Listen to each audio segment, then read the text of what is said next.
हाय, hello, नमस्कार. कसे आहेत सगळे? मजेत आहात ना? तर नवीन दिवसाची नवीन सुरुवात. आज आहे मंगळवार.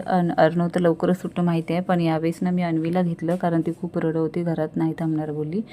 पण प्रॉब्लेम हा होतो ना की सकाळी 9 वाजता ऑटो मिळत नाही, पण तिला मला चालत न्यावं लागलं असतं आणि चालतच नेलं. तर नाक्यावर ना आमची इथे ॲक्च्युली मला सोनोग्राफी सांगितलेली करायला, तर थोडेसे चार्जेस कमी होतात. तर असं एक ऑफिस आहे ते, काय नाव आहे ना, मी नंतर सांगते तुम्हाला. तर तिथे त्यांच्या स्टॅम्प आणि सही घेतली आणि इथे कळवा नाक्यावर आल्यावर ऑटो शेअर ऑटो घेतली आणि शाळेजवळ पोचलो, कारण एवढं तिला उचलून मला जमलं नसतं. तर इथे स्कूल सुटायची वाट बघत होते सगळे पॅरेंट्स.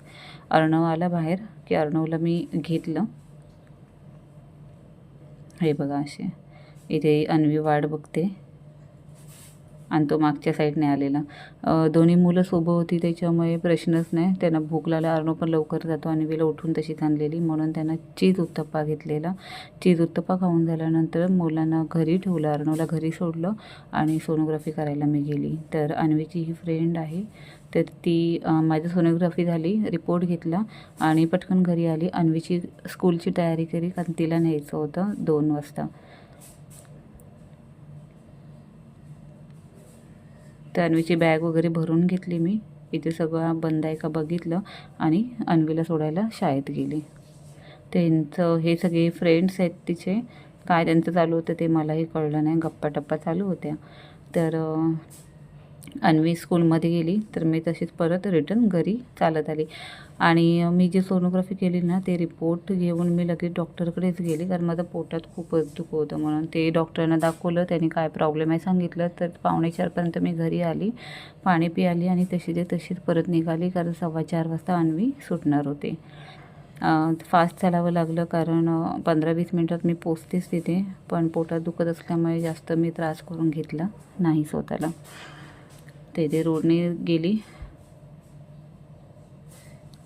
ह्या आहेत आंटी अन्वीच्या. हे बघा, हे मला सांगते बेल्ट मम्मी टीचरनी सोडला आणि बांधला नाही आहे. तर घरी आली. घरी आल्या आल्या अन्वीला 5 मिनटंही मी घरात थांबवत नाही, तशीच क्लासला पाठवून देते. अर्णवचा पण 4चा क्लास असतो, पण ही 4:15ला सुटते ना, म्हणून 4:45पर्यंत मी घरी येते. त्या पिरियडमध्ये तिला लगेच मी क्लासला पाठवून देते. ही मुलं क्लासला गेली ना, मग कपडे सुके काढा, सुकत घड्या घालून कपाटात ठेवायचं. चहा ठेवते मी आधी, कारण अख्खा दिवस फिरण्यात जातो ना, मला चहा पिल्याशिवाय फ्रेश नाही वाटत. तर आता मी जेवणाला लागेल.